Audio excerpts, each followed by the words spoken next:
character is never going to be taught. I think yung soft skills, yes, communication skills, yung teamwork, I mean, you can train that. Pero pagka ayaw niya, which is character, Hindi nagre-reply. alam ko yan. Oo. Hello everyone, welcome to another episode of our podcast. Hello. Welcome to the Playground Podcast. Alright, so we have a very special guest. Actually, hindi na siya special guest eh. Magiging regular na natin siya, co-host dito sa The Playground great, yeah. podcast. Diba? So, Miss Cheska Gallegos. Hello! Glad to be back here again. Yes. I think a different setting naman. Yep, Correct. Wider Angle place. shot. I think so. Tsaka mas maluwag. Kasi last time yata dun sa the other one, yung sa Barrick. Correct. Yun. So, Also, I wasn't there, so Oh, yeah. that makes us, three Yeah. Correct. in this podcast. Happy that you're here, Les. Yep. Finally, tatlo na Yes. tayo. Siguro, what's going on? Anong nangyayari sa buhay-buhay natin? So far, I think from the last time that we had our podcast, Yeah. I think lots of things occurred from that time to now. We expanded our client base. We have glad and really good testament to what we've been doing. We haven't lost any client. That's good. Diba? And I think that's a major thing. At the same time, we also graduated some of our clients kasi na-set up natin na mabuti. Right. Wow. So I think that's really, really good. Again, true testament to the partnership we have. I think the second one is picking up something, diba? Tayong tatlo. Exciting. Which is really exciting for me to use one of my not exciting yung term my passion talaga, which is cooking and hailing from Pampanga at Kapampangan. So I really Right. want to be in that line. Parang may idea na sila kasi Parang sinabi mong cooking. Oo, parang I was actually thinking, another initiative, hindi yung sa cooking side. Ang dami kasi. ang dami natin ginagawa. So, I think that's definitely something to look forward to. And of course, we've been brewing a lot of other things for our Yes. clients, right? Right. We have yung mga self-paced courses Yes. and then mga upcoming face-to-face and webinars, seminars and whatnot. So, it's really exciting. Yes, Yeah. and the fact that we paused some of our workshops because we've been attending to our clients. Again, another success point yun kasi busy-busy na. Busy, punong-puno lagi yung schedule. But this is good because that means the major reason that we have started this partnership really for our micro and small businesses to have the kind of coaching, consulting, advising, and support that they need, nabibigay natin sa kanila, which is really a big pain point of our entrepreneurs today. Yes. Having that kind of support and insight na nanggaling from, on our end, big multinational companies and how they can be successful. Right. And our years of experience Correct. combined. Sabi nga natin, Combined. 60 years. 60 years combined. yeah. Senior citizen na tayo. Correct. Right. So, dun sa last podcast episode natin, we talked about basically managing multiple businesses. Yes. No? Exactly. The things that you're talking about now, yung sobra. I have a question though, kasi you've mentioned that we've paused a lot of projects too because some are, done already. But also, it's amazing how we keep on improvising another one or innovating another one. Yes. So, yeah, that's amazing news. It's great news for everyone too. And we've only started a few months ago, and it's really that we have tapped an area, not just a niche. This is also a good thing for people to understand our audience. When you are able to tap a certain niche, it doesn't mean there's scarcity there. In fact, that will be the loyalty that you'll bring into that particular set of group because they are longing for an answer. They're longing for support. They're longing for help. And kala natin kasi pag micro and small business, parang kawawa na sila, okay na sila dyan. Pabayaan na natin. But no, because like I said, in one of our ads, no, that 75% of micro and small businesses closes within 2 years. Imagine Right. the kind of money that's lost. And yung heartache, yung hope and all that goes down the drain with that. And the economy today, especially in the Philippines or any country that is similar to us, Thailand, Vietnam, Indonesia, they really survive with micro and small businesses because that's really where commerce really starts and begins, and also the training of the family and their children to manage businesses and become even successful employees if they end up becoming an employee. Yeah, and maybe part of the question is that the reason why, we keep on innovating and we keep on trying new businesses and concepts and business model. Probably mostly, I don't know if you'll agree. Pag entrepreneur ka kasi nasa DNA mo na ganun eh. Right. Di ba? Na-mention nga natin yung serial entrepreneur, di ba? Right. I'm sure yung entrepreneurship can be learned, pero maraming entrepreneurs kasi was like born that way. Yun yung wiring nila eh. Na once na prove na successful yung isang business, Right. they jump into another one and jump into another one. It can be vertical, it can be horizontal, but at the end of the day, it's really a problem-solving job. Diba? Ano ba yung mga Yes. pain points ng market that you are trying to solve? Ano ba yung pain points ng current businesses that you want to optimize or you want to solve, diba? Yun yung each of being an entrepreneur. Right. Correct. And let's just clarify also, sometimes kasi our audience may not understand certain terminologies in business, no? Especially our audience who are micro and small businesses. What is a vertical and what is horizontal? Okay, so I think for me, there are many ways to peel an onion when it comes to this, and you might end up arguing with me. But the vertical one is you're staying within your industry. Yes. You go deep into your specialization. So if you're, for example, nasa medical field kayo, then palalim ng palalim yung ino-offer ninyo. It's not just the pharma side. You're also now doing other clinical work or whatnot. So palalim ng palalim. The other side is horizontal, that you jump from one industry to the other. For Yes. example, yung mga correlated businesses. For example, food that becomes now supply chain, yung ganun, na nasa iba, or logistics, yung ganun. So, Right. na nagtatap ka na, and then you become e-commerce. Yes. So, there are many And ways.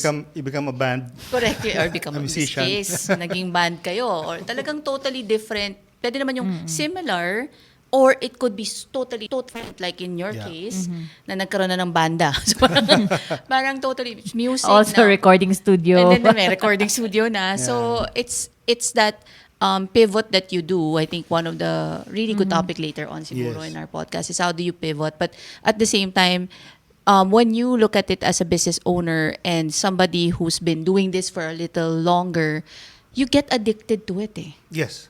Yung winning, parang dopamine shot mo talaga yun. I got that concept right. Yung ganun. Yeah, exactly. And when you do that systematically, so yun yung parang fulfillment mo yun. One of the reasons why it's called the playground is like really a sandbox and a platform for us to play around with so many ideas, Right. be creative, do Yeah. podcasts, do music, do whatever businesses that we can think of. And me, I think na-share ko na sa inyo,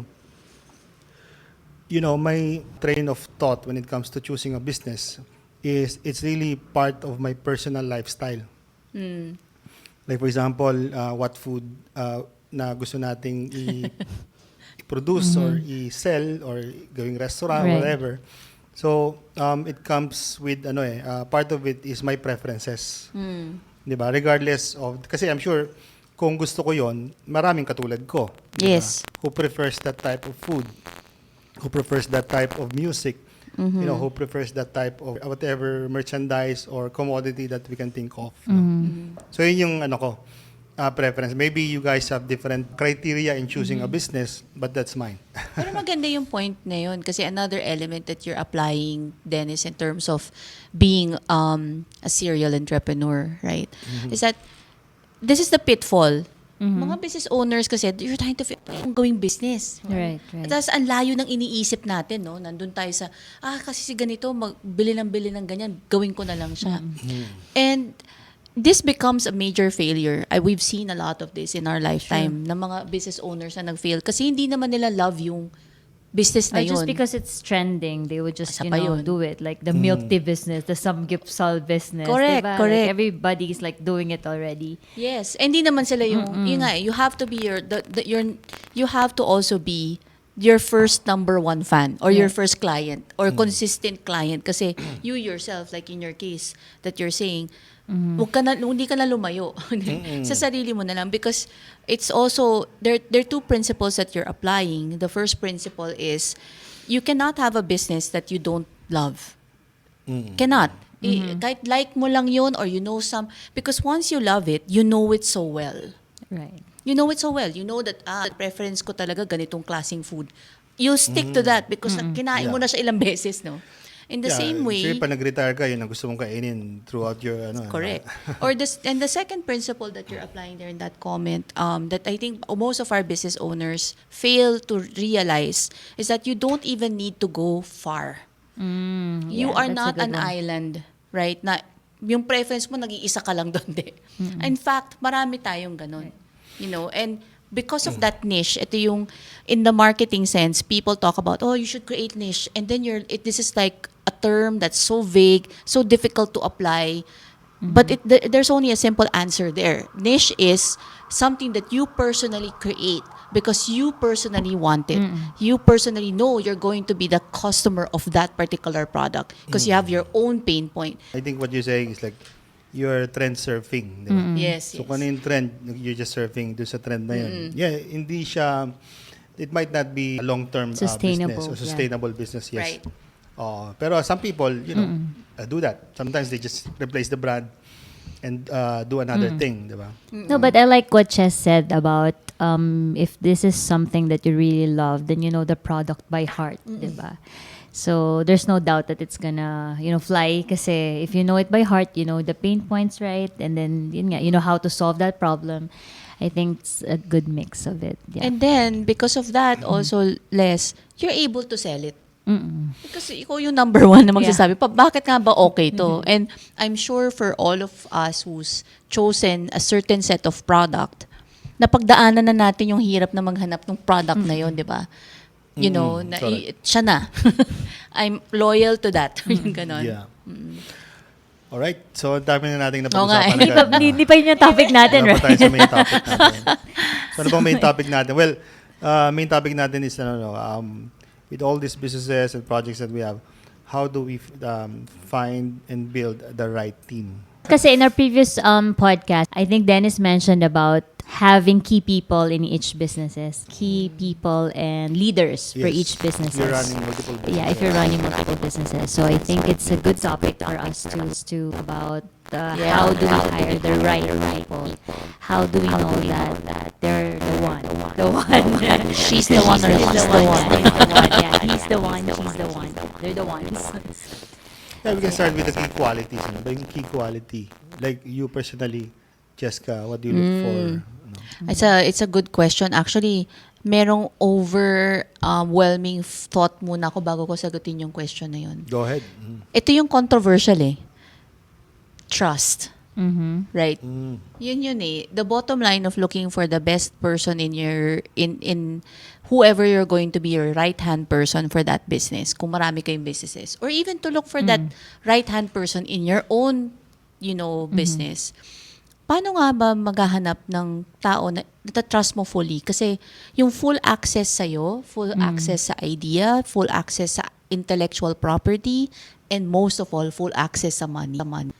Yeah. Yan, and it boils down to trust. Now, ito yung controversial. We have this client, diba? Yung multiple clients natin may ganitong problem. It's a live problem. Can you trust your family to be that person na qualified key people in your business? How many family-owned businesses are successful today? That's a good question.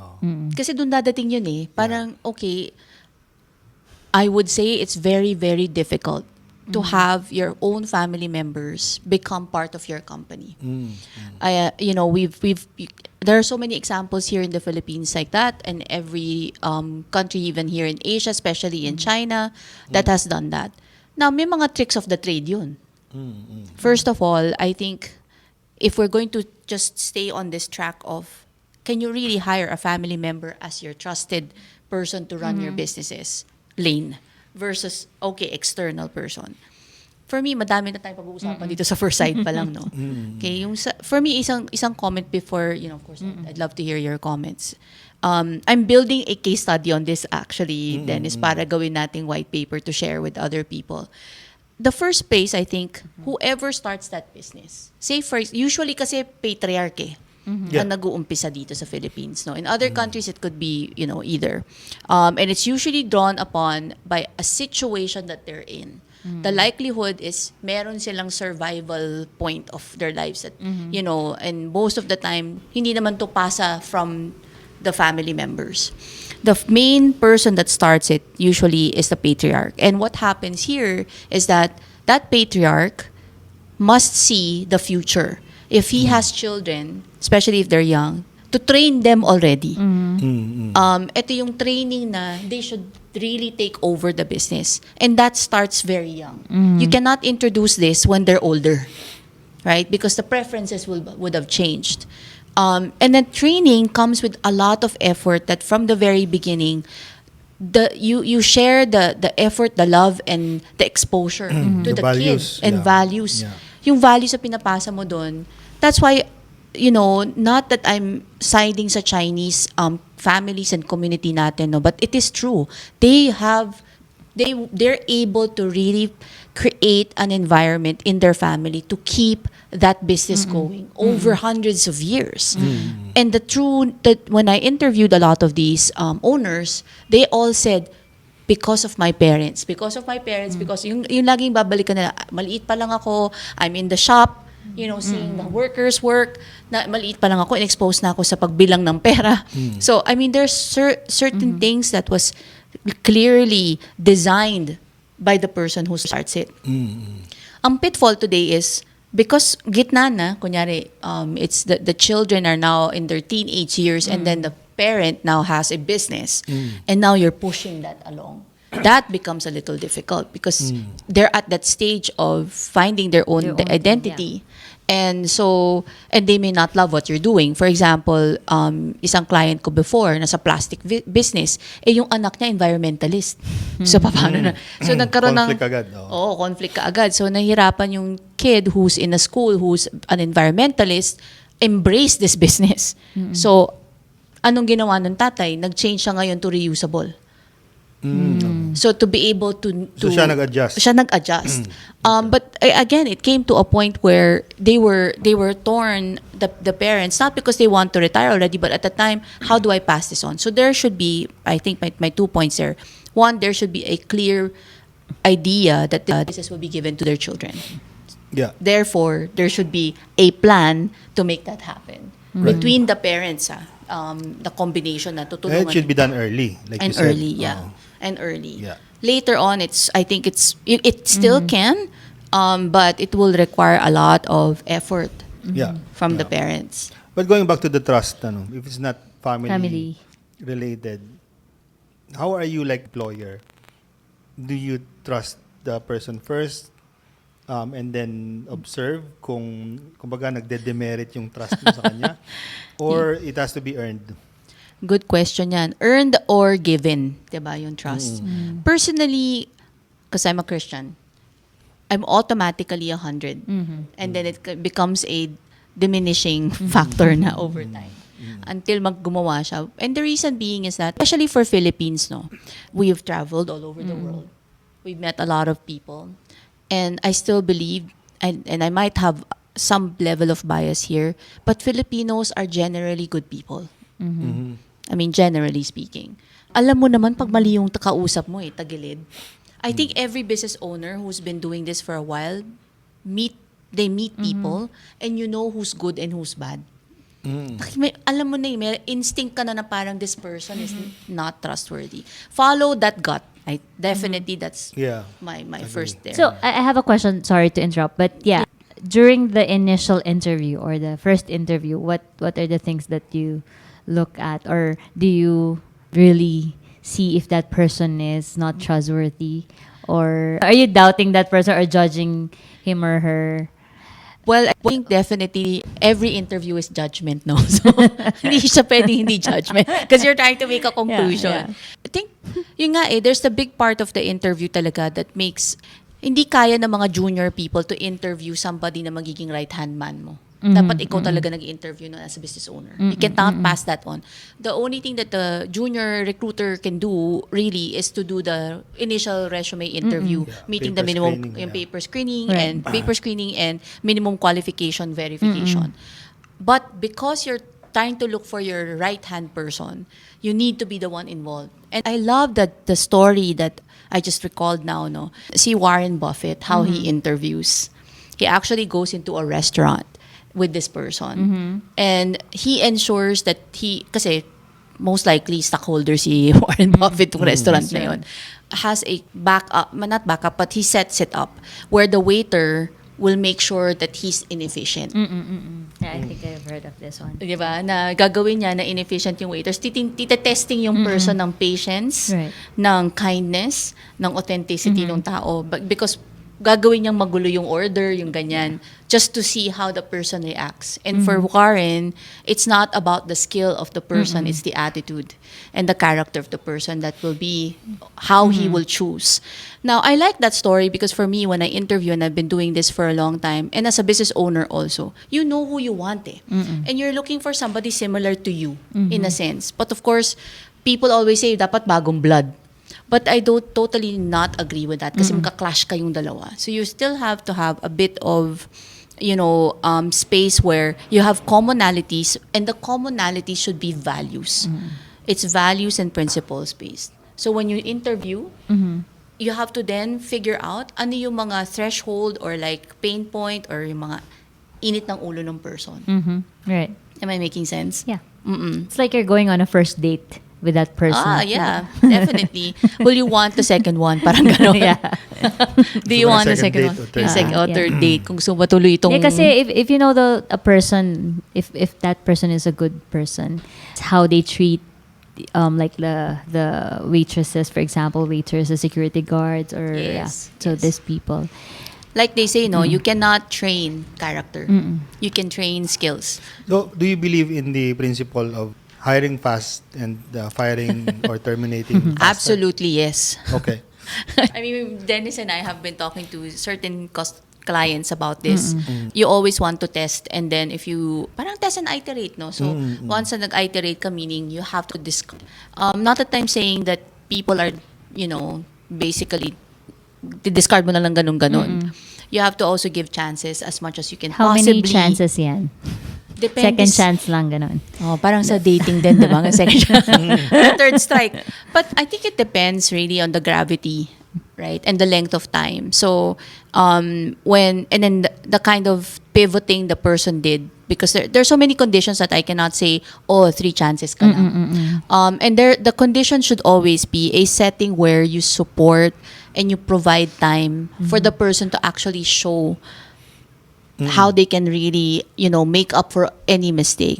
But again, if you are able to establish a relationship that truly becomes a friendship and a respectful relationship, you let the person be themselves, you will be surprised by the kind of people you will get and how they will thrive out of a mistake that they made. Sometimes sa init ng ulo ng mga business owners kasi kulang ka ng, yung wala ka ng atensyon doon, kulang ka ng time, dami mong ginagawa. Tapos nagkaroon ng kamali ng ganito, parang yung init ng ulo mo from 0 to 100. And then because of that thing is unrecoverable na. But it's unfair. Yeah. It's unfair in a way. Unless you have given time, and ito talaga yung truth, no, Dennis. If you're looking for the right-hand man, it cannot be na it happens by just, spontaneity, parang serendipitous moment. It's rare. Nangyari sa atin yata yun eh. But Yeah. Ang hirap maghanap. ang hirap maghanap. Pero if you do find that person, it's most likely it's hard work to build that relationship. But you also have to nurture, in the same way as in sales, when you're trying to close a deal, you nurture your client. You nurture that relationship, especially if the person is good and has the minimum skills that you require. So, Well, yung mga pinag-uusapan natin ngayon, parang may notion din na nakakatrauma pala mag-hire ng tao at mag-build ng team. Kasi, Oo naman. dami natin naririnig na ganyan, nagkamali, ninakawan, Oh yes. etc., whatever. So, what can you say about that kind of thinking or me personally, I've been hiring and I've hired probably nasa thousands of employees na. Me too. In my career. Pero parang may PTSD na siguro ako. To be honest. Trauma. Siguro if you are setting up a system in hiring the right team or right people, how does that look like? It's a good question. I have 4 answers to that on what system. Okay. 4 categories or 4 areas. First, definitely your pre-screening should be very clear that if you have a recruiter, if you have a headhunter, if you have somebody in your team, and not you most of the time because wala ka naman time to really filter, siphon all the resumes you'll get, you need to have that person who's doing it clear on who you're looking for. Right. That clarity, not just because of a job description, not just because of certain tone, communication, character of the person, but I think it's good to have the discussion with your recruiter and then give a perfect example of who you're looking for. Kumbaga sa marketing may peg. May peg dapat yung person. So it's a combination of hard skills, soft skills, Yes. work habits, Correct. etc. Okay. Correct. So that's one. That's one. The second category there is you meet the person, right, in a work setting and outside work setting. Right. Okay. Face-to-face. Face-to-face. Obviously. Okay. Yes. Kasi, again, so let's also be clear. If you're looking for the right team member, there are categories to that also. Are you looking for a right team member to be department heads of your company? Or are you looking for the right team member who will be your right-hand man? But again, as a micro and small businesses, usually right-hand man yung hinahanap, yung all-arounder. Right? So, of course, yung second face-to-face is how the person is, inside and outside. But within that inside, you want the person to also be talking to your team members and your team members to give you feedback, how they felt about this person. Kasi it's a lot of chemistry that needs to be also cleared out, no? You don't jump the gun and offer, a salary kung na-meet na niya yung minimums. But how the person will be around the team. Okay. So second part is really to meet the person face-to-face, both inside the company and the outside. Sorry. Okay. Third is... Before the third, bakit kailangan ng i-hire outside? The reason is you want the person to be not in a formal setting because that creates certain facade. And yung formality na yun, it doesn't give you the right how do you say this, feel of the person. Unless you're outside in a restaurant, you're talking just general life circumstances. And I think that's also another thing in the second category. Do not ask about mostly work because you'll see it anyway, right? Okay. You ask about how the person is in dealing with life problems because the problem at work is not just about the work side, but it's life problems, people, issues, etc. How does he deal with his own life problems? Is it ethical also to ask about their relationships and family? That's a very controversial question because in other countries, that's a no-no, right? That's true. In the Philippines, yung nga sinasabi natin, it's an open book here. You ask for health issues, tell me. Walang HIPAA laws dito. If you ask for personal information, height, whatever, go lang. May picture pa. May picture. Diba? Correct. Hindi lang yun. Meron pang ang tawag dito, height and weight and all that, which of course, in the Western world is already being asked not to because you're filtering for the wrong reasons. But I still think yes, especially if you're looking for a leader in your company, you want to know the person's life. Yeah. And because it also drives you to see how he is in terms of his morals, or she is in terms of his moral perspective on life. And you want somebody that people will, look up to. So, does that mean na hindi ka comfortable to hire a person na hindi mo pa nakikita? Like, let's say there's a resume in front of you, tapos mas prefer mo ba yung taong may picture? Yes. Yes. Absolutely. Kasi I don't know, with photos kasi, yun nga photos have a, may term na yun. You can see a lot of the person, diba? In the personality of the person, how they smile, how they look at you. And then, yung reactions and facial reactions, the body language, speaks millions in terms of the person's, innate being. And for me kasi, of course, why would you hire a bad person? Right? And nakukutuban mo yun And hindi mo makukutuban yun pag hindi mo na walang picture at walang or initial picture at walang hindi mo makikilala. Right. So does video work? I think that's the next question. Pwede ka ba Yeah, absolutely. Pero iba pa rin talaga pag na-meet mo yung person. Face to face, yes. Agree, 100%. 'Di ba? Kasi pwede pa rin facade yung video, 'di ba? Let's talk question about asking about the personal relationships and whatnot. Dun mo kasi makikita yung values ng tao di ba? Which is one of the most important, if not the top important thing, is yung values. Yes, because the values drives the person's decisions. It's not anything, I mean, of course, technical, black and white policies and rules will drive a certain decision. Pero in how the person will implement that decision will be driven by the values and principles of the person. Di ba? Yes. Okay, so yun yung second. Second, Sorry, jump na tayo sa third. Yung third, you want that person to also mingle with your team, how they are, and pick up the feedback from there. Kasi while you can assess that, hey, this person works well with me and I think I'm gonna be able to work well with him or her, iba pa rin pag yung team mo kasama. And this is one of the critical things a business owner, 50-50 yung nakita kong observation dito, no? Yung you keep so much in you, malaman ng ibang tao kung ano nangyayari sa business. Okay, is that good or bad? For me, it's bad. Because maliit na lang kayo, hindi pa nila alam kung ano nangyayari. You always want to rally the team behind the business. And any business challenge that you experience, they will help you manage that. And so when you have this person meet the team, you need to know that he can blend or she can blend well, that he can lead the team or she can lead the team. So maganda yung makita mo yung feedback from the team to get them involved also in your hiring. But how do you execute that?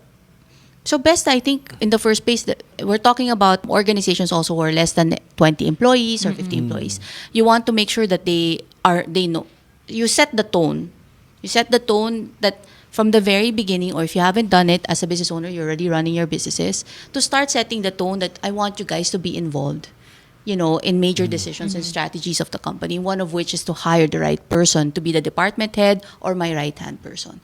So you set the tone, and then you let the people know that, just introduce them to the business, kwentuhan kayo, yung ganun, and make it as informal as you can Paano possibly ngayon pick if it you're up. like not decided yet on the employee? How do you mix him or her with the other employee if you're not decided on hiring him or her? Kasi you're still in the screening Oh, process. screening Still in the process. screening, Yeah, oo. oo nga. Actually, hindi ko na siya papaabot sa employee ko kung alam ko ayoko na siya. And this is the other thing, no? So you already know when you like the person in the first 5 minutes Kino-confirm mo na lang what you already picked up in the first 5 minutes. Parang nako-confirm ka na lang nun. Sinesement mo na lang yun. Pero just to confirm, yung step 3 is when you even hire. prior to the onboarding or after na? Prior to. Prior pa rin? Yes, Okay. yes. So you have not hired Yes, no. him You have or not her yet. hired. Yeah, no. So you executed by like setting up a mingling Yes. schedule. Yes. But that okay. clarification dun sa second part pa lang, I'm already deciding to move to the third. Kasi every step niyan para kang filter, di ba? You remove people after that.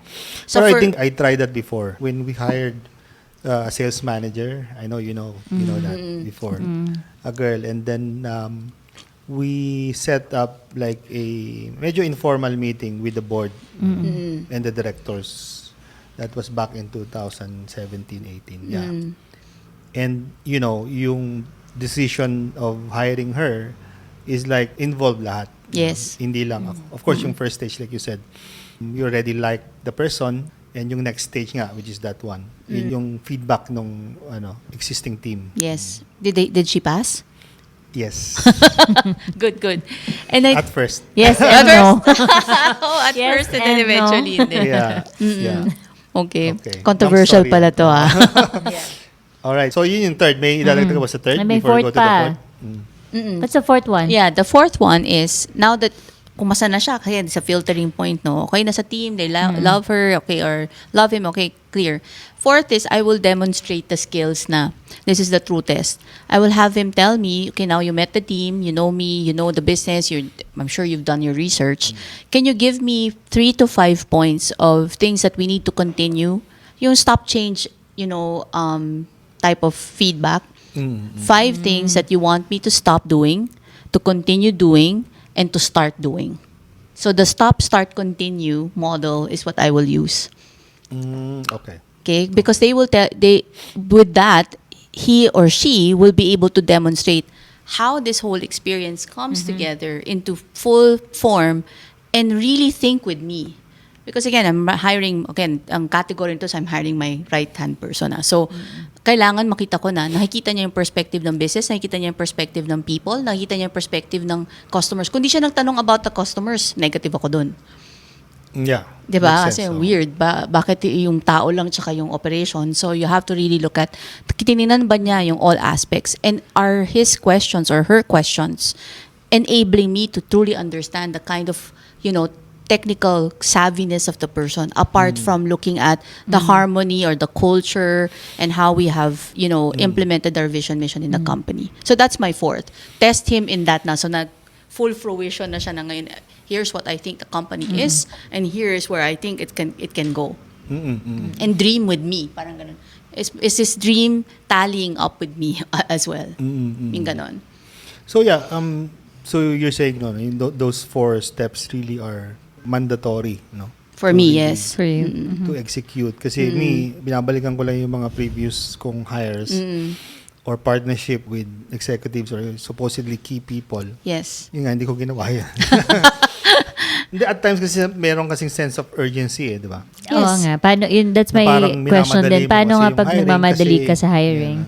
Yeah. We don't have the And that's time to do that's where the those. pitfall is, Exactly. Oo. Yun talaga yung Minsan madaling- mamadaliin mo. At the end of the day, mas nagiging costly. Yes. Mas Yeah. nagiging nadedelay lalo Yung because... cost per hire mo. And plus, yung offer mo doon mataas pag ganun kasi nagmamadali ka. Correct. So, nandun ka sa part ng you need it more than the other person may need it more. So, then you sacrifice your financial budget, yung Yeah. budget mo, di ba?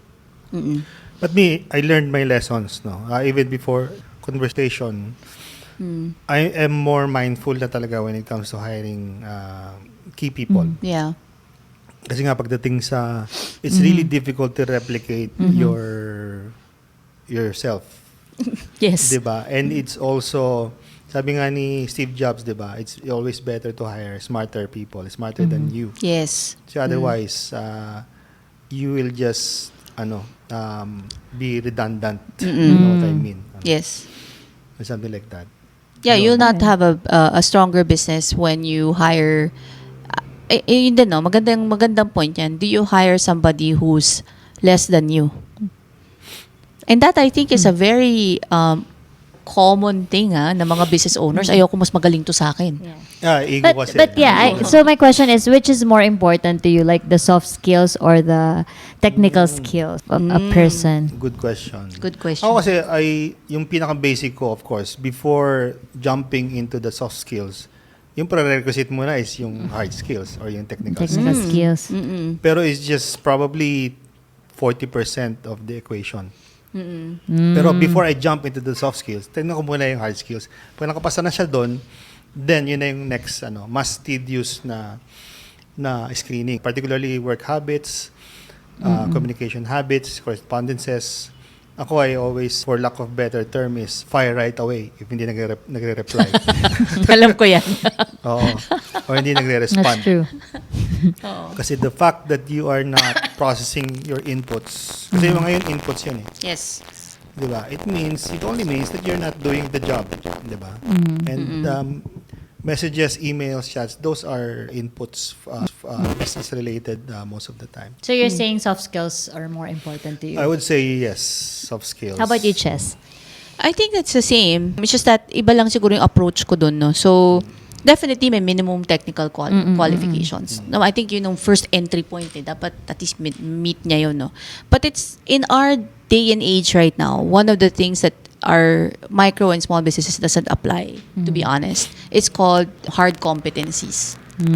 Okay, hard competencies is converting your technical and soft skills into an implemented application in your work life. For example, ang tinitin natin, there are 9 major competencies. So let's not go into that. Mahaba siya talaga. But one of them is mastery.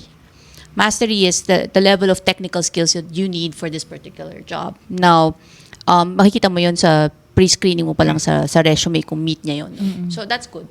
But I'm also looking for 8 other. And that's a combination of the soft skill, which is communication. But the communication becomes in a competency, collaboration, responsiveness, yung flexibility, yung adaptability, all those things becomes now, hindi lang siya communication, right? It becomes now this application, particular soft skills. Yun yung hinahanap ko, yung 9 competencies na yun. It can only be done when you're now having the interview. And you're putting the person in a case scenario. Pag ganitong scenario nito, paano mo siya gagawin? Yung ganun. Or, can you tell me of an experience of this particular nature? So, mas mahirap mag-train ng soft skills than the technical skills. I mean, Character is never going to be taught, I think. Yeah. I think. Oo. Yung soft skills, yes. Communication skills, yung teamwork. I mean, you can train that. Pero pagka ayaw niya, which is character, hirap. Yun yung fire na kagad kasi meron na siyang risk. Ako ang top soft skills na inaanap ko, maybe a character is entrepreneurial. No? Mahirap magganap doon, pero you'll be savviness. lucky pag yung tao is very resourceful. I may know how to code, pero pwedeng, pag hindi ka ganun ka-resourceful and all that. Kasi yung resourcefulness is something like you don't know some things, but you can learn and you can pull resources to know it. Yes. Diba? Or to learn it, or something like that. And some people are not that resourceful na pag meron silang kailangan gawin, they just don't do it. Yeah. Because they don't have resources, because I don't have this, because I don't have a budget, etc. Diba? Yung entrepreneurial kasi, they will do everything to finish the job or achieve the goal in whatever resources that they have. Diba? So I think you're talking about like scarcity mentality. Yes, parang and limited perspective. Ikaw, Leslie, who would you hire? How would you hire? I think yung strong din yung soft skills actually. Yeah. Yeah. Same as you guys. Yeah. Yeah. And I think the important differentiation there, soft skills are skill sets pa rin, di ba? It's yung character talaga, I think, is what we're trying to point at. Yung, mas mag-hire tayo dahil sa character. That has at least the minimum soft skills and hard skills. Kasi mabilis mong maturo yun eh. Pero we're talking about key personnel, or key officers, or whatever. Siyempre, it's a different case if the job is, say, for a rank and file employee or a clerical job. Yes. Ibang skill set ang kailangan natin doon. Yun naman taong very keen sa detail, yun naman ang kailangan mo na personality pagdating sa mga ganun type of work. Pero we talk about, business partners or key people, yun ang pag-usapan natin ngayon, it really applies to that type of people that we are hiring or getting. No? Maganda yan, no, na example na binigay mo, Dennis, kasi in our job description, there are 3 major elements in the job description, right? So the first part is really what the job scope is and who they're reporting to, give you a summary. The second part is explaining the qualifications or details of the job itself, and then the third will be the qualification.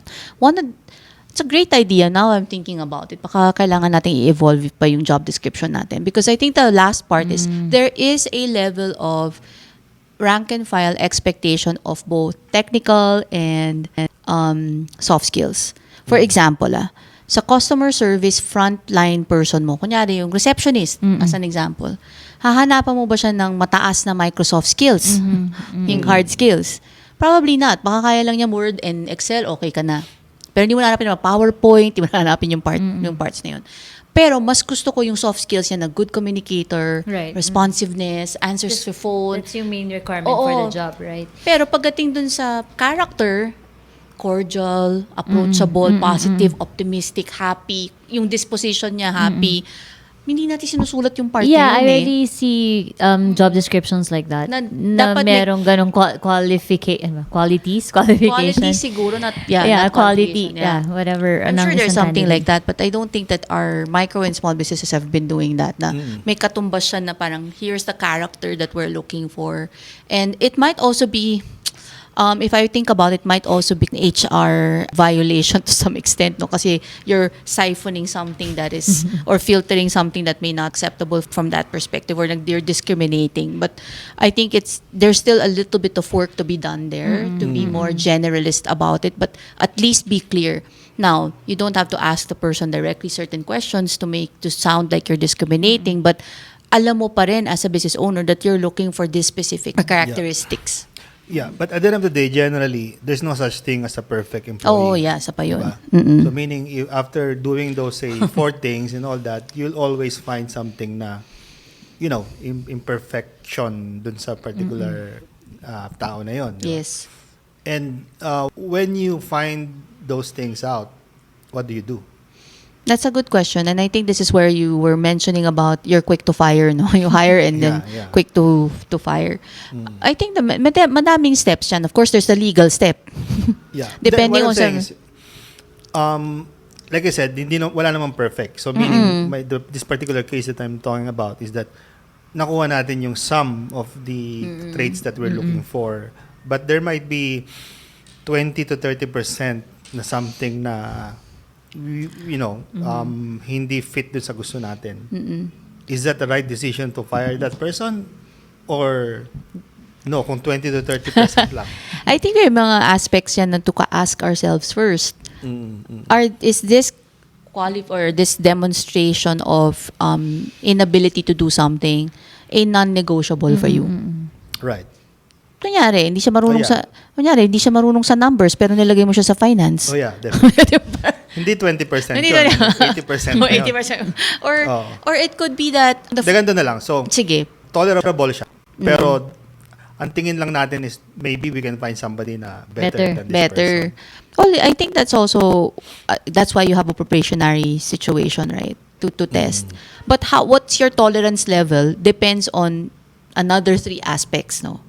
Your time, anong time pressure mo to deliver, to put that person there and do the job. Kasi I'm sure kaya ka nang-hire kasi bitin ka na sa work mo and masyado na mataas yung productivity mo, no? Na you need to reduce that. Second, do you have money to extend the person to a point na pagbibigyan mo pa rin siya? Okay? And then the third is, do you have the people, not just yourself, but everybody around you has the patience for him or her to pull back. And at the same time, is the person capable of recovering or catching up on whatever the person's missing. But ending nito, at the end of the day, when you sit down with the person, is the person willing to change and Yeah. do better? Yeah. Pag ang sagot niya is medyo hindi ko sigurado, ma'am, or whatever. Unless you can tolerate that for the long term. For the long term, yun na. That's for your the risk rest na. of your life. Diba? Oo, yun yung risk that you have to take. And Yeah. yun nga, and I'm sure this is probably a a negotiable trait that you're okay with. Kunyari yung Kasi kunyari 20% nga yung yung hindi niya kayang ma-meet, 'di ba? Pero tuwing nakikita mo siya napapangiti ka niya, 'di ba? Okay lang, 'di ba? Kaya I'll give a live example natin to, Chief. You have a client who has a particular person in the team and bitin siya sa isang aspect which is clearly trainable.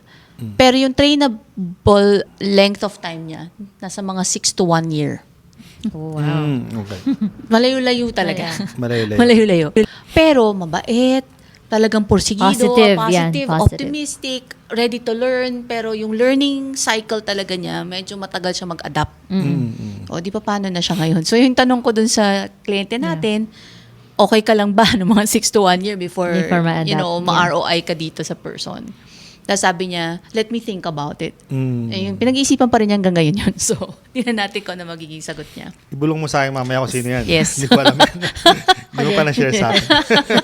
Yan, Okay. mga Oo. tinetrain tayong tao, di ba? Right. Oo. So, well, I guess, siguro, it all boils down talaga dun sa HR is something na hindi natin pwedeng ma-take for granted Oh, yes. in a business. It's really a job. It's really a department. Yung pinag-uusapan natin kasi ngayon, at times, maraming business owners, especially the small ones, they disregard yung HR. Yes. That they think na, this will run kahit wala tayong HR. Pero based on sa pinag-uusapan natin ngayon, makita mo stressful siya di ba? Doon pa lang sa screening, hiring sa process hiring, pa lang yan. performance management, True. stressful siya. So that means that's really part of the business, maintaining and hiring, an HR department. Doesn't Yes. necessarily, a team of HR, but at least you have to start with something. I think all business owners should go through an HR 101. Yeah, that's true. Kasi they're so lean, no? And people are doing multiple jobs in the company. You want to have like verticals in the organization, pero wala ka namang capacity because you're a very small company.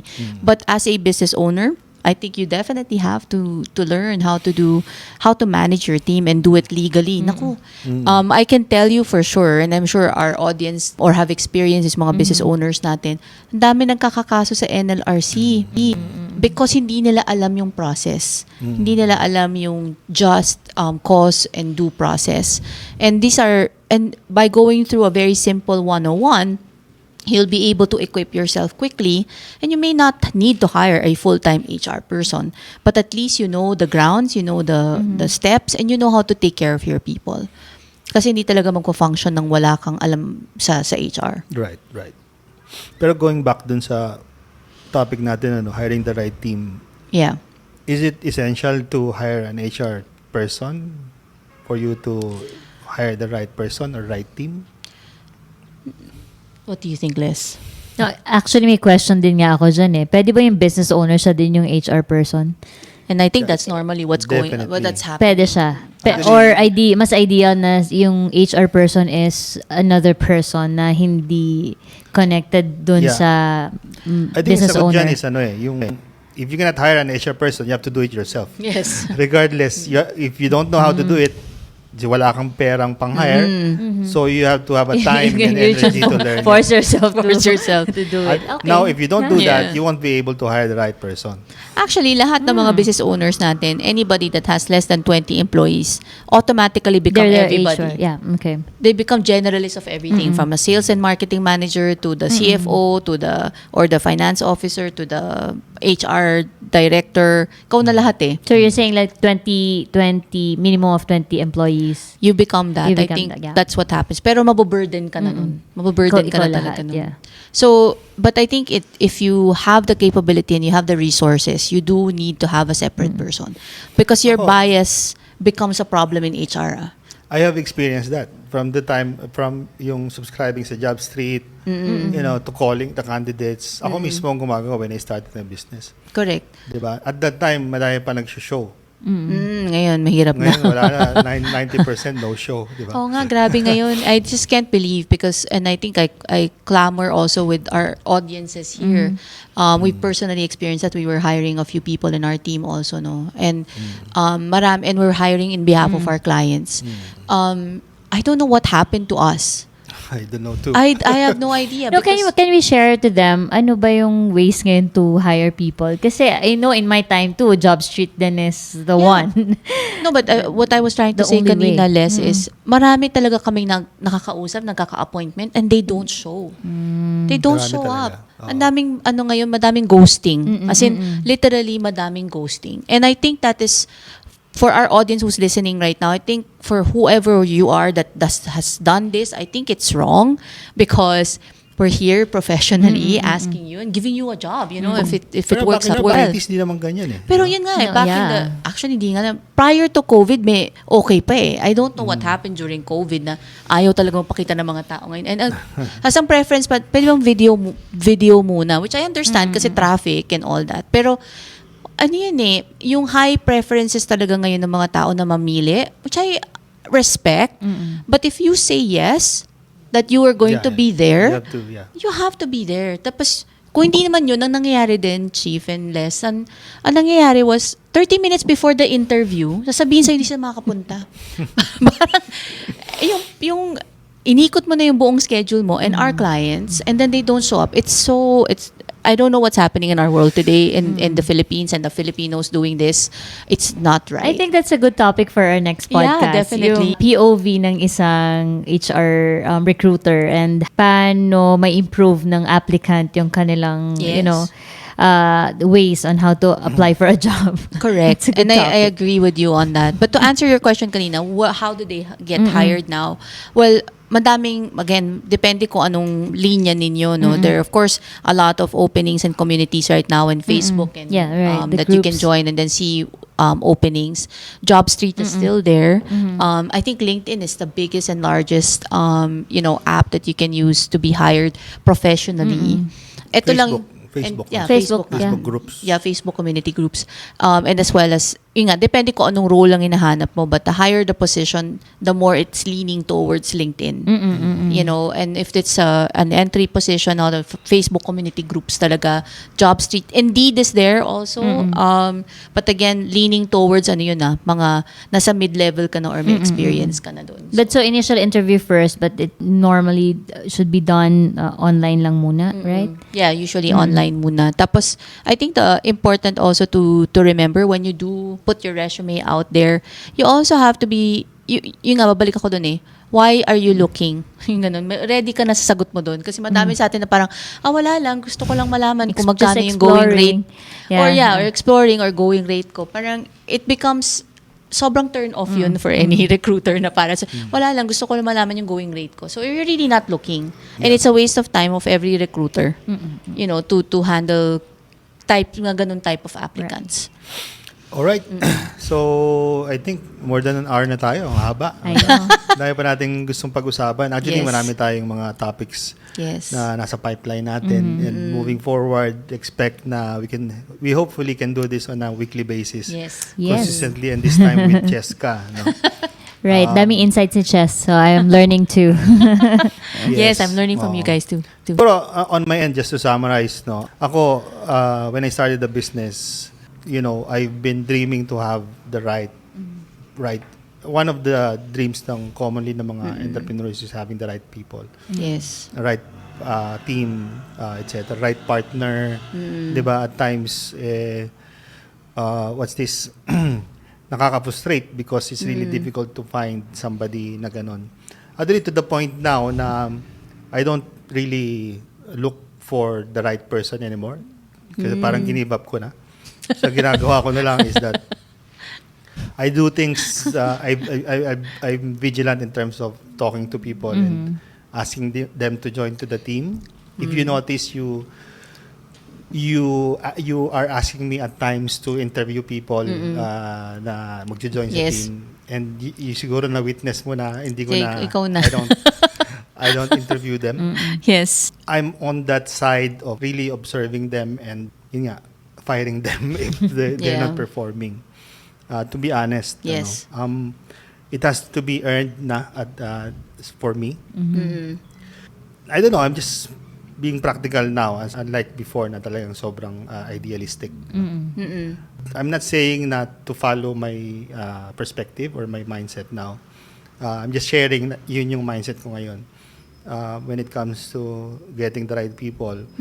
Pero at times, yun nga, sometimes siswertehin ka. 'Di ba? Yung palang person na nakipag-engage ka is the right person pala without being intentional about it. Just like Cheska. Yes. Ba naman? Wala tayo doon, Gusto ko no? yung Mama pa Ganda ng introduction segue niya, Parang no? biglang Smooth eh. Yes, the right partner for our business now. Yun. So, any other thoughts before we end the episode? Jess? Go ahead, Jess. Okay. So, well, for me, I think, again, with the topic of choosing the right person and the navigator, somebody that you have in your team that will strategize and do tactical work. I think important one is to ensure that while I gave the 4 elements that I think worked for me, ang important one is that you know the person is genuine and authentic and willing to go the years with you. Hindi short-term yung nakikita niyang engagement sa'yo. Kasi isang mahirap na aspect yun, no, na any business owner na, ay, pwede ko tong gawin, perfect siya, pero sabi niya, ay, kasi mag-abroad ako next year. Hindi parang, bila na mabibitin ka dun. So, I think, Parang kilala ko yan. feeling ko ang kilala mo yung ganun. So, so it becomes, perfect person, but you also have to think of longevity. Yes. And then the second thing that I would like to say is, important din to also see the values of the person. Pakilala mo pamilya niya.